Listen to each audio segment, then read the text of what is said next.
Senior హీరోలతో సినిమాలు చేసుకుంటూ వెళ్తున్నాడు స్టార్ డైరెక్టర్ అనిల్ రావిపూడి. ఇక త్వరలో నాగార్జునతో కూడా సినిమా చేస్తాడట.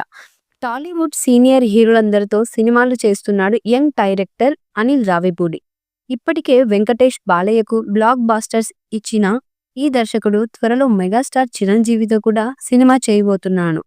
ఈ సినిమా త్వరలో స్టార్ట్ కాబోతున్నట్లు సమాచారం. అయితే రీసెంట్గా ఆయన వెంకటేష్తో ముచ్చటగా మూడో సినిమా చేశాడు. సంక్రాంతికి వస్తున్నాం టైటిల్ సంక్రాంతికి కానుకగా వచ్చి ఈ సినిమా సూపర్ హిట్ అయింది. 200 కోట్లు కలెక్ట్ చేసింది. ఇక చిరంజీవితో సినిమా 2-3 వారాల్లో ప్రకటించే అవకాశం ఉంది. ఈ కార్యక్రమంలో టాలీవుడ్ సీనియర్ హీరోలు ముగ్గురితో అనిల్ సినిమా చేశాడు.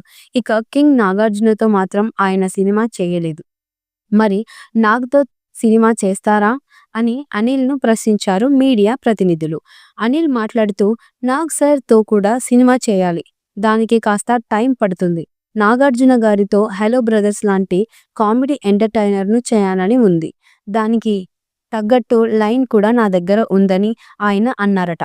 అంతేకాదు చిరంజీవి సినిమా తర్వాత అనిల్ రావిపూడి నెక్స్ట్ నాగార్జునతోనే సినిమా చేయబోతున్నట్లు సమాచారం. ఇక హలో బ్రదర్ లాంటి సినిమా కాదు, హలో బ్రదర్ నే రీమేక్ చేయబోతున్నారంటూ నెటిజన్లు. ఒకవేళ అనిల్ రావిపూడి హలో బ్రదర్స్ కు సీక్వెల్ సినిమా చేస్తే అది ఓ రేంజ్ లో హిట్ అవ్వడం ఖాయం అంటున్నారు ఫ్యాన్స్. ఇక అంతకు ముందు చిరంజీవితో అనిల్ ఎలాంటి సినిమా చేస్తారని అంతా ఎదురుచూస్తున్నారు. ఇక చిరంజీవితో సినిమా 2-3 వారాల్లో ప్రకటించే అవకాశం ఉంది. ఈ మూవీపై మీ అభిప్రాయాన్ని కమెంట్ బుక్లో తెలియచేయండి. ఈ వీడియో మీకు నచ్చితే లైక్ చేయండి, షేర్ చేయండి, కమెంట్ చేయండి. మరిన్ని అప్డేట్స్ కోసం మా ఛానల్ని సబ్స్క్రైబ్ చేయండి. అలాగే పక్కనే ఉన్న గంట సింబల్ని గట్టిగా కొట్టండి.